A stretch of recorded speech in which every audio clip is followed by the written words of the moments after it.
Hello everyone, my name is Lotus.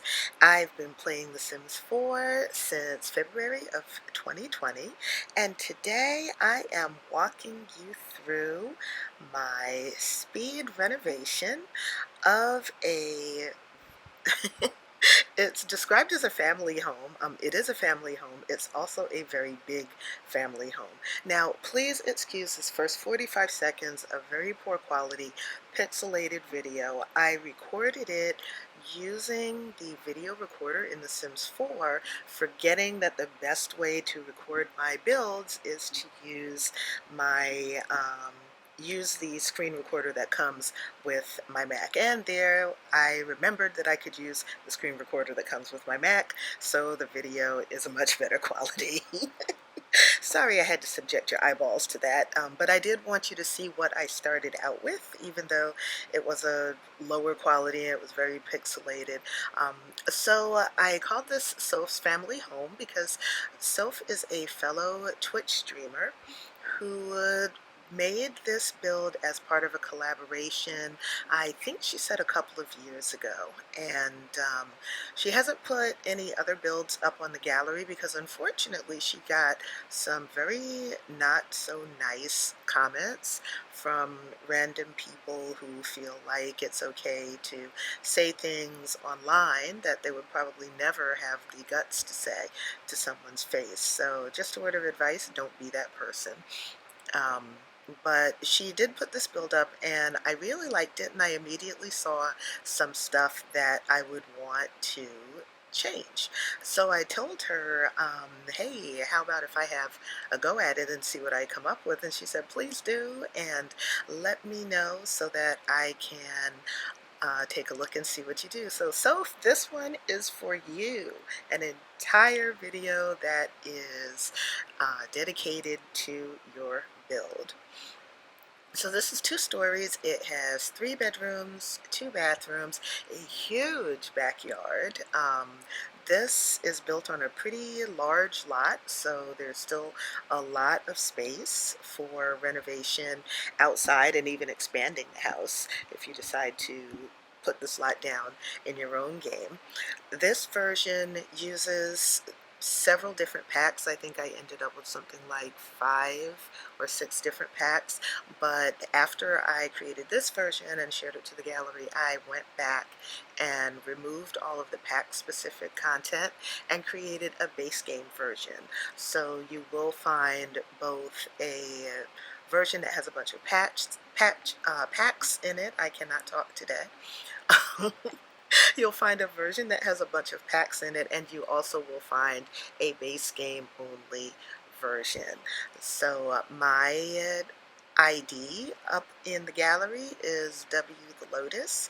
So if you search there, then you'll see both of those versions, and you can download whichever one will suit you best. I like doing base game only versions of my builds whenever I have the time and the inclination to do so, because even though I have about half of the expansion game and stuff packs now, I can remember starting out in February and not having any of them, or just having 2 of the stuff packs and not being able to really take advantage of a lot of the builds in the gallery because, people like to use the packs that they paid good money for. I don't fault folks for that. And there's a lot of really nice build items in some of these packs. I don't fault folks for wanting to use that too.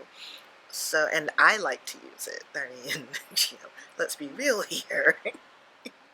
But I also like being able to do base game only stuff because it reminds me of when I first started out and I didn't have any packs, or I didn't have a bunch of packs, and wanting to be able to have some nice builds on in my game as well. So you'll find a base game version of this in the gallery. Looking at this build reminded me of a lot of the stuff that I had issues with when I first started building, and it's not like I'm some expert at building now. I'm just saying that I'm a whole lot better now than I was when I first started back in February, which was what, like 5 months ago. So I haven't been doing this very long. I still have a lot to learn. especially roofs, for example. Roofs are the bane of my existence. What I need to do is go back and watch lilsophsie's roof tutorial. She is a very well-known Twitch streamer, YouTuber. If you're using The Sims 4 after the most recent update that came out, I think a few days ago, um, the ability to name cow plants is attributed to her. She started a movement on The Sims called Justice for Cow Plants because she really, really wanted the ability to name cow plants, and she got people to pay attention to what she had to say, and now you do have the ability to name cow plants as of this most recent update. And as a matter of fact, by default, when you when you go into the settings to name a cow plant, by default the name is Little Simsy.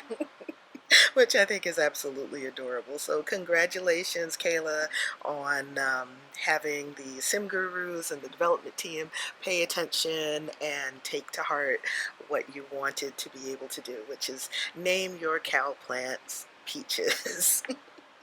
But Lil Simsy, Kayla did a roof build tutorial. I think the tutorial might be about a year old now. I stumbled on it on YouTube the other day. I didn't have time to sit down and watch the whole thing, but she is very, very good at building roofs. And that's something that I want to get better at because it'll give me a lot more flexibility in terms of the shapes of the builds that I'm able to do and how nice the roofs will be um, when I'm actually finished with the build.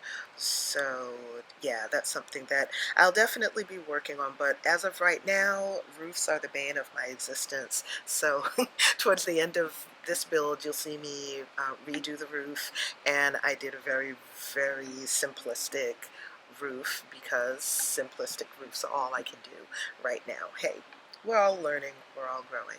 So I went through the build, I took it a room at a time, and the first thing I did was make the toddler's room smaller because a toddler doesn't need a room that big. And then I made the teens room larger because their room, the bed basically took up the whole room. And so I shrunk the toddler's room and expanded the teens room. I also added a hallway in between the two rooms rather than try to fit the doors on an angle or cat a corner or what have you. I renovated the upstairs bedroom, the living room, took out the carpet, put in hardwood floors upstairs, and also put in a fireplace, just to make that a cozier space. The living room is upstairs, which I found very interesting because the downstairs is very large, but I liked the idea of leaving that as predominantly a kitchen and entryway, just having a nice grand entryway and a very large kitchen. So I kept the living room upstairs. It's small, but it's cozy and it's functional. And there's also a bedroom. Not a bedroom, I'm sorry, there's also a study. So, I mean, technically you could probably say this is 4 bedrooms, but the study really is, I don't think it's large enough to fit a bed in. There's also a greenhouse downstairs, another full bath downstairs. I didn't change the walls much. I did a little bit of changing. You'll see in a little bit where I did have to change the walls downstairs because the way this was uploaded to the gallery, there was an uneven overhang. And the front of the house had been bugging me because I like for things to be symmetrical. That might be because of my engineering background. I like for things to be symmetrical, and the front of the house was not symmetrical until I shifted the walls so that there wasn't an overhang of the upstairs study. The upstairs study and now the downstairs entryway are now solidly one right on top of the other. So once I fixed that, it's like something clicked, and I was like, now I can exhale because that the asymmetry had been bothering me about that. And I actually had to take a break and sleep on it to figure out how I was going to fix that. I noticed it after I had finished doing the upstairs, and I was like, yes, I'm done, everything's wonderful. And then I go to look at the front of the building and said, oh crap, this is not done. I cannot leave this the way it is. But I did come up with something I like. You'll see that shortly. So here I'm redoing the kitchen slash dining area. This is a huge kitchen, and I didn't want to break it up. I didn't want to put up any additional walls. I liked the open concept. Um, so what I ended up doing was making it into a kitchen slash bar area, and then I put up a freestanding wall to separate the entryway from the lounge and kitchen area. So you have a nice, you'll end up with a nice separation, and then the game table, I moved outside to the back patio. I would have preferred to have put it upstairs, but the upstairs, because I wanted the bedrooms to be spacious, the upstairs ended up being kind of crowded. There really wasn't any space for me to have put that game table. So, there you see I tossed it out into the out onto the back patio where there's actually room for it. It would have been nice if I had put a gazebo of some kind, not a gazebo, but an umbrella of some kind over that game table. I don't know if I have a pack that has an umbrella other than the big square ones that I can use for the lounge chairs. So, and you'll see those as well. I used a couple of those when I redid the yard. I'm really happy with how this entryway and how the downstairs area came out. Yeah, I experimented with a couple of things. I was trying to figure out how to break up the space, and I decided a freestanding wall was the best way to break it up rather than just putting a sofa and a console table there. It also dawned on me that there really wasn't any entertainment downstairs. So what I ended up doing was putting the stereo on the other side of the wall. And since this area is so large, now when Sims have parties, they have a nice dance area, really, um, on this back side of the wall, and they can sit and eat. They can sit at the bar, put a couple of comfortable chairs on the side, so they can sit and lounge there. But there's also a nice large space for them to dance and, just socialize and not have to feel like they're crowded in. One of the features I really like about this house too is the huge staircase. I tend to make my staircases only 1 or 2 squares wide, and this staircase I think is a full 4 squares. No, it's 3 squares wide. Um, and so that gives you so much room. I mean, I'm thinking like if I was in a house like that and I was walking up the stairs, coming up this big staircase, you feel like you can breathe, because there's just so much space on either side. And people can go up and down without having to bump into each other, or in the case of The Sims, walk through each other. So here is where I realized that there's this overhang. Um, the upstairs study, and I couldn't quite figure out what to do. So this part here I actually recorded the next day. I had to stop the video, sleep on it, and then I came back the next day and I said, oh well, let me just widen the entryway by 1 square, and then that immediately balanced out everything. So now everything was symmetrical. Downstairs, the upstairs study and the downstairs entrance were square on top of each other. I extended the freestanding wall by 1 square so that, again, the whole entryway was covered. And then I could actually go upstairs and do the upstairs study in peace. I also added a couple of columns. There were columns on some of the corners, but not all of them, and it made the build look a little bit unbalanced. So on all of the outward jutting corners, I went and I added columns upstairs and downstairs. And so, now everything on the outside, it looks more balanced. And there were spots where there was wallpaper missing. So I added the wallpaper, make things more continuous. I only left one bookcase in this upstairs study because the study was so small. And I like the study the size it is. I didn't want it to be any bigger, but I also didn't want it to be super duper crowded. So I took out one of the bookcases and put a little end table there with some candles and, to make this kind of like a reflective type space. And without the second bookcase, it does look more comfortable. It doesn't look as cramped as it did before. Add a couple of wall hangings, to kind of add to the zen feeling that I got when I put those little candles.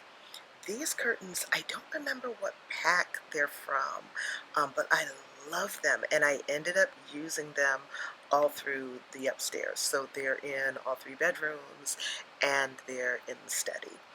The other windows I didn't put curtains on. Well, no, I didn't use those in the toddler's bedroom. I used they're the curtains that look like strips of color.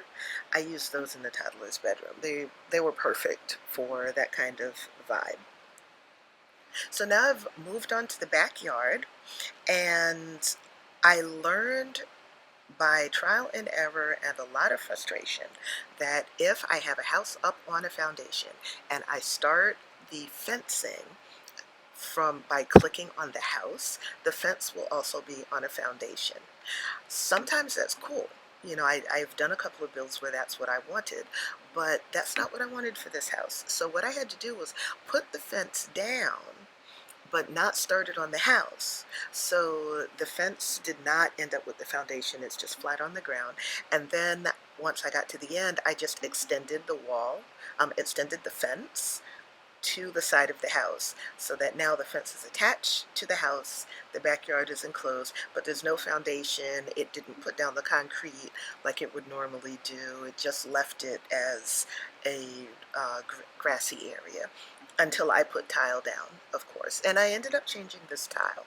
I started with the brick. I thought it would look okay, but for some reason, I don't know, it wasn't really vibing with me, and I ended up changing it to larger flagstones that are a lighter color. That seemed to balance with the exterior of the house much better. I didn't change the wallpaper on the house. I liked it. I did not change the house's layout because I liked it. I may have changed the wall height. I'm not sure whether or not I did that. Um, I don't remember if the wall height here is medium or tall. And I honestly don't remember if I changed it. But for the most part, I wanted to leave the lot the way it was. I just wanted to finish it. It looked unfinished. And I just wanted to add those little details that make the lot look like a home, make it look lived in, rather than just like bulldozing or gutting the whole inside and starting over again. I mean, you can even see in the kitchen, I didn't change the cabinets, I didn't change the cabinet color. I think all of that is perfect just the way it is. So I worked with what was already there, and the only exterior wall that I moved was that one downstairs that was to the right of the entryway in order to properly center the upstairs study with the downstairs entryway. Other than that, I left all of the exterior walls. Um, I left I left most of the interior walls, but I did make the master bedroom uh, wider by 1 square to give a little bit more space because that bedroom was cramped. The bed was taking up most of the space, and I did, like I said before, um, make the teen bedroom larger. So now there's a desk in there, and the bed doesn't take up the entire room. And the toddler didn't need as much space as they had. They really didn't. And by the time the toddler is a teen themselves, the teen will probably be grown and out in their own house. So the toddler, well, the former toddler that would now be a teen, would be able to move into that larger bedroom. Oh, and I stuck the dollhouse outside of the bedroom because the dollhouse takes up a whole lot of floor space. The way that they have it in the game, it just, I don't, you have to have like 2 or 4. I think you have to have 4 blocks of free space in front of the dollhouse in order to put it down.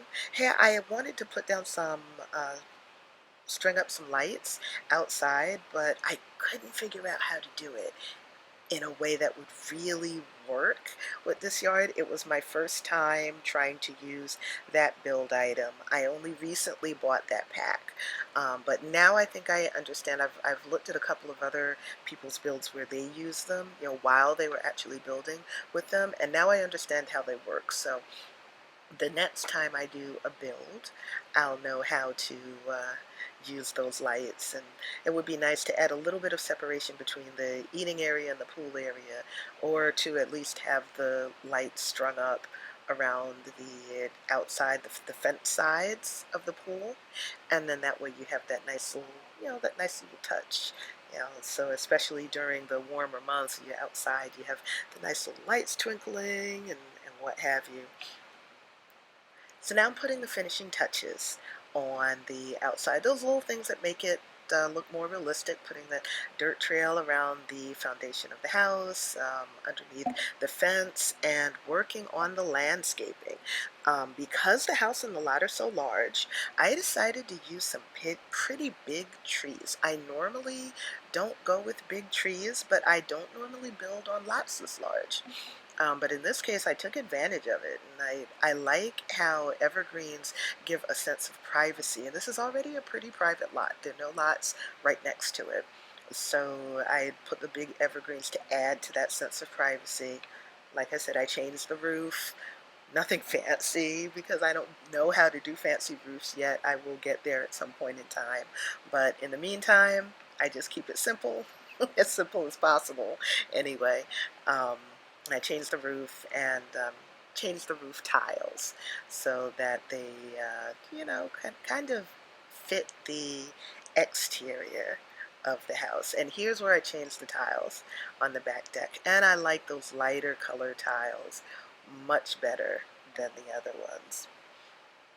So adding the little touch of realness at the base of the trees, putting the dirt there, because when you plant trees, you do end up with some dirt left over, and finishing up the landscaping at the front. I like doing landscaping. It's one of those things where I feel like I have, again, a lot more to learn. I mean, we're all still learning and growing, but I like what I'm able to do now as opposed to when I first started, and I didn't really have any preferences about landscaping. Now I have some definite preferences, like those pink plants at the front door. I love those. I use them on almost every build. So there you have it, for the most part. Oh yeah, I forgot I added this fountain. I like adding this little fountain too. It's a nice touch. So there you have it. This is Soph's family home. It is called Soph's Family Home. This version is Soph's Family Home. The base game version is called Soph's BG Family Home. You can find this up in the gallery by using the Lotus Land hashtag. You can follow me on the gallery. My name is wthelotus. You can find this build and a bunch of my other builds. Thank you so much for watching the speed build. I hope you enjoyed it, and I will see you all next time.